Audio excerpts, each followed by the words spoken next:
اهلا وسهلا بكم في فيديو جديد. اليوم راح نشوفكم فرصة حلوة كلش للمستثمرين وحتى للعوائل اللي تفكر تشتري بيت تسكن بيه وتأجر جزء من عنده على مود يدفع لكم الموريج.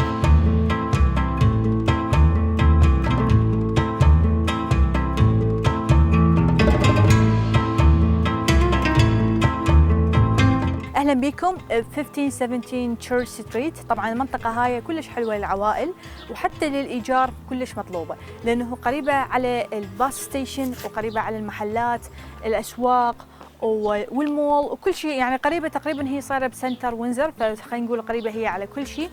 الحلو بهذا البيت هماتين انه معظم البيوت بهذا الشارع او خلينا نقول هالمنطقه ما بيها درايف واي او ما بيها جراج سيارات، بس عندنا هاي الميزه موجوده بهذا البيت.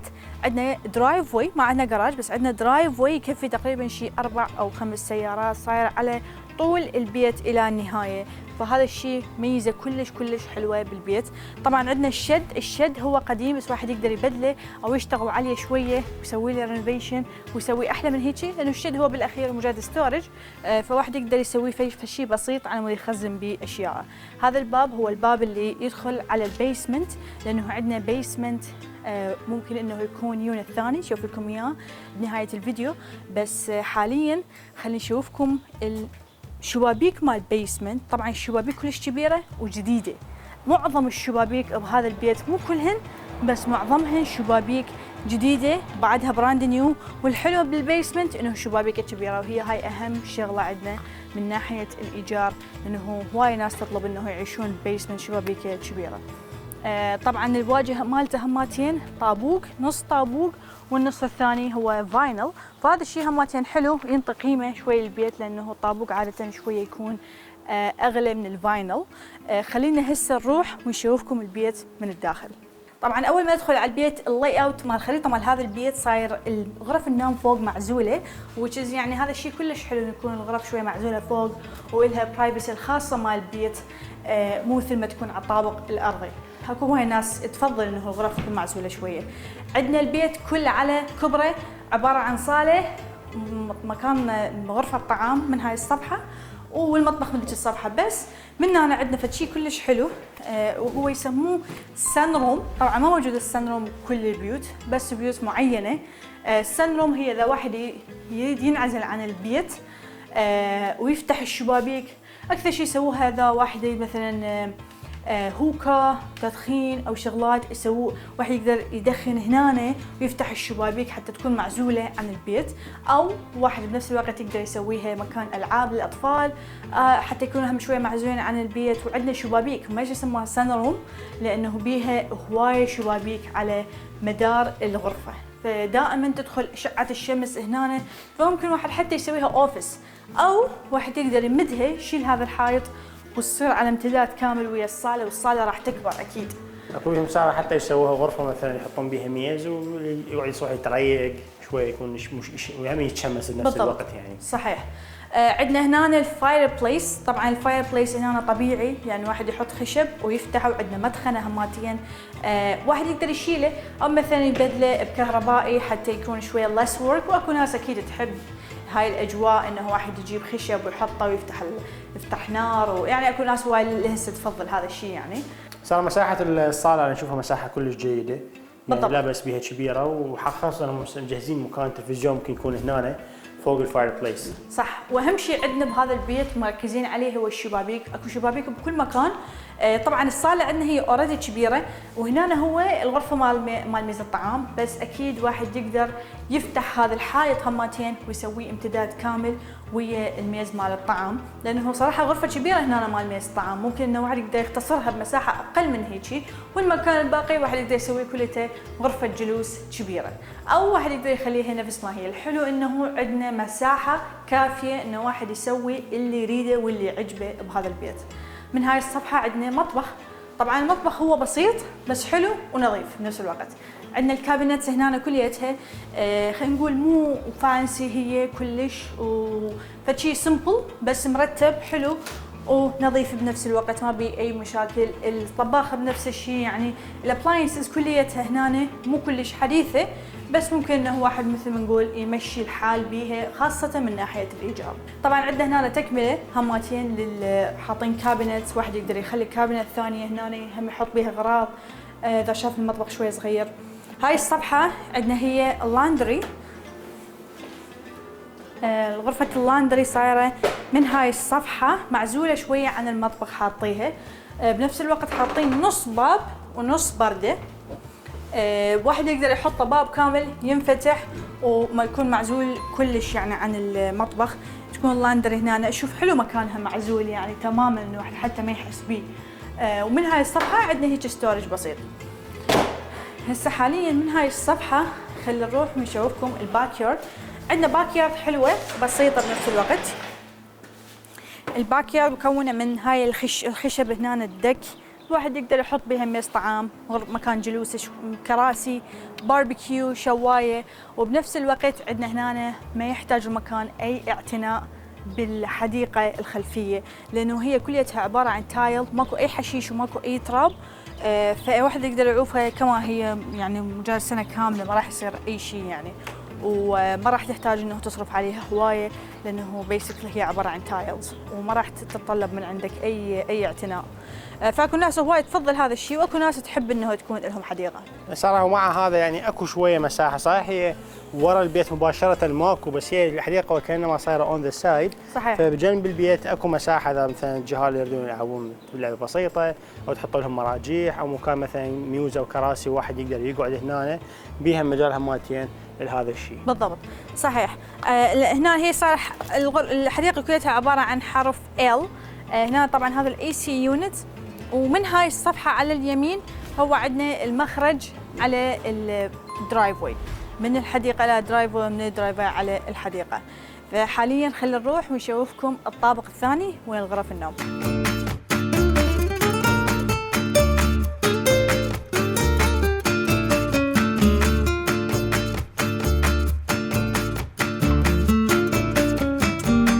هذا هو الطابق الثاني. طبعا الارضيات عندنا بهذا الطابق والطابق الارضي هماتين مجدده 100% بالجديد، وعندنا بعض الشبابيك مثل ما قلنا، وزائدا عندنا الصبغ مال المطبخ، وشفت حتى الفريمز كليتها مال خشب مال بيبان كليتها مصبوغه بالجديد.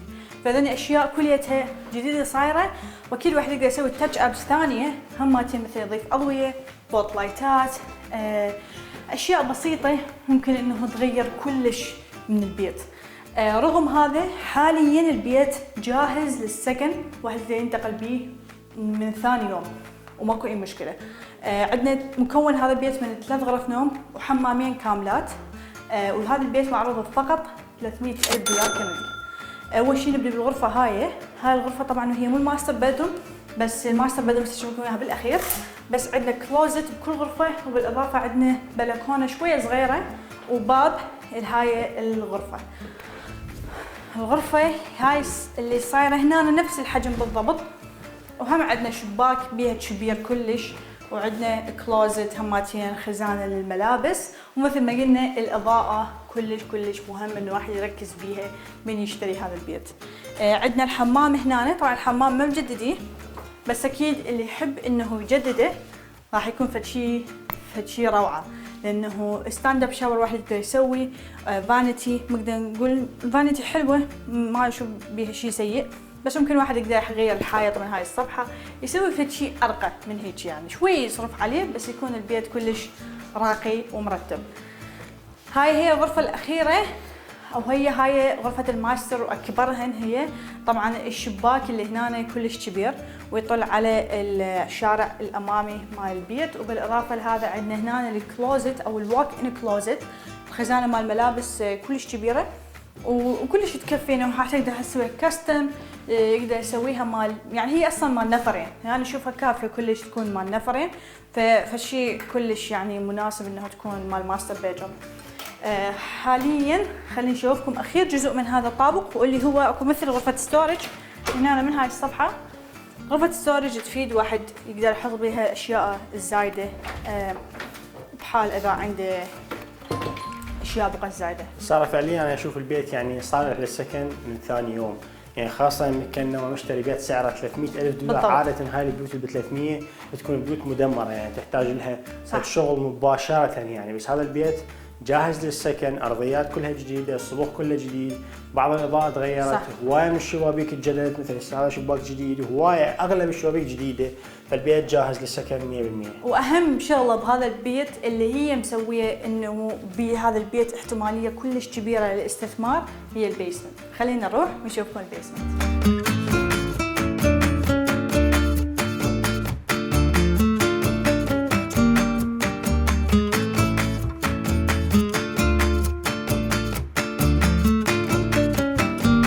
نبدأ وياكم بالبيسمنت او الطلعه المنفصله مال البيسمنت اللي هي شيء كلش اساسي، لانه هذا بحد ذاته راح يكلفكم مو بس وقت، مو بس فلوس وانما وقت. يعني بس حتى تاخذون البيرمت من السيتي هاي تقريبا شيء 6-7 اشهر ما يوصلكم البيرمت، ما عدا التكلفه مالته تقريبا شيء 15,000 دولار، يعني حتى واحد يقدر يسوي باب منفصل للبيسمنت.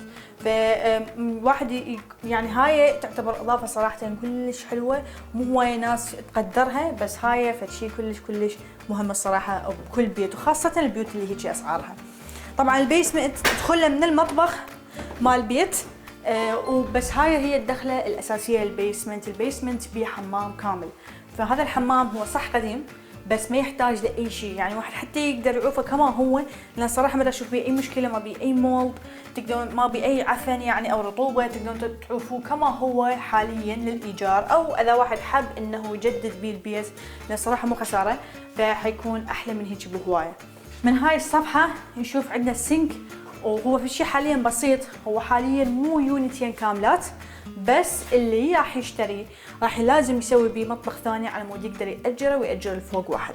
عندنا بس سينك وكابينت، ما عندنا مكان لا للغسال لا للثلاجة ولا للطباخ. صار اذا واحد يبي يكمل البيسمنت كليته يحط مطبخ ثاني، وممكن حتى الحمام يبدله ويسوي غرفه او غرفتين، ايش قد تعتقدين يكلف؟ ومنو تعتقدين انه يقدر يسوي هاي الشغلات؟ البيسمنت ممكن انه واحد يغير بيه الخريطة كلها تماما يعني، ويعدل بها هواية اماكن، وحتى الحمام يجدده، بوت لايتات، فشي بيرفكت يكون يعني 10/10. شي حوالي ممكن 30,000 دولار بهالرينج يعني. وطبعا اكيد عندنا شركه ريان سكاي رينوفيشن، هم نمبر 1 بوينزر، اللي يريد يقدر يتواصل وياهم، نقدر نحط البزنس كارد مالتهم على الشاشه. تقدرون تدخلون على صفحتهم على الانستغرام وتشوفون شغلهم قبل وبعد، شغلهم كلش بيرفكت، وهوايه ناس من ضمنهم احنا مجربيهم وننصح بيهم كلش هوايه. والحلو هماتين يقدرون يجون ويسووا لكم استيميت فري، يعني قبل لا تشترون البيت خلينا نقول مثلا هذا البيت تشوفوا ايش قد يسوى او ايش قد يكلف، يلا واحد يفنشه، يقدر يجي وياكم الكونتراكتور صاحب الشركه وراح يقيم لكم الشغل، طبعا كلها فري ما يحتاج لها اي فيز، ما تدفعوا لاي شيء، بس يقيم لكم الشغل ايش قد يكلف، وبعدها تقدرون تقررون انه هل هذا الشيء يناسبكم او لا، وتقدرون تشترون البيت. طبعا انا شخصيا اشوف انه هذا كل الحائط ينشال والمطبخ كله يرجع الى النهايه، وتصير هنا السينك، لانه قريب عندنا هنا الغسالات اوريدي، فعندنا المي قريب وعندنا الكهرباء هنا همتين قريبه، فواحد يقدر يحط السينك من هاي الصفحه، وتحطون هماتين الثلاجه والطباخ بنفس الوقت، ويصير عندنا هذا كله مكان مفتوح على بقيه البيسمنت. بقيه البيسمنت من هاي الصفحه الحلو، انا احب انه يكون مكان مفتوح، ليش؟ حتى يصير عندنا مساحه، لانه صراحه هسه ما اشوف هذا اكو من عنده مغزى اصلا، هذا الحائط المحطوط هنا يصير اكو مساحه اكبر هنا، الواحد يقدر يسويها صاله مثلا، صاله راح تكون صغيره مو كلش كبيره، بس اذا هذا الحائط ماكو راح تكون صاله كبيره. الحلو بالبيسمنت هماتين عندنا بيضي شباك كبير وبكل مكان بالبيسمنت. هاي الصفحه عندنا هنا ستورج بسيط، وهنا هي ميكانيك روم اللي هو بيه الفرنس وزائد المي الحار، واكيد واحد يقدر يسويها ستورج بنفس الوقت. سيف وراك عندنا الكولد روم اللي هي الغرفه البارده. هنا اذا تلاحظون شويه راسي يطخ من امشي، بس من ناحيه الايجار لا تقلقون، لانه صراحه احنا وسيف مأجرين هواي بيوت يعني حتى انصى من هيجي، فعاده اكو ناس اكثر من عندي ومن سيف ما عندهم ما يواجهون اي مشكله يعني بهذا العلو مال السقف. طبعا هو كل شيء السعر يحدد كل شيء، فانت أكيد. مثلا تاخذ بيسمنت يكون ارتفاع السقف مالته جدا عالي وما بي هاي الدكتات وما بي اي شيء، يكون نظيف، طبعا حيكون ايجاره اغلى، بس من يكون شويه مثلا بمكانات ناصيه ويكون بعض الشغلات شويه تكون سلبيه، فالسعر هو راح يكون يعني يعكس هاي السلبيه، بس مع هذا ممكن يتاجر. اكيد هو السعر يلعب دور كلش كبير بهاي الاشياء.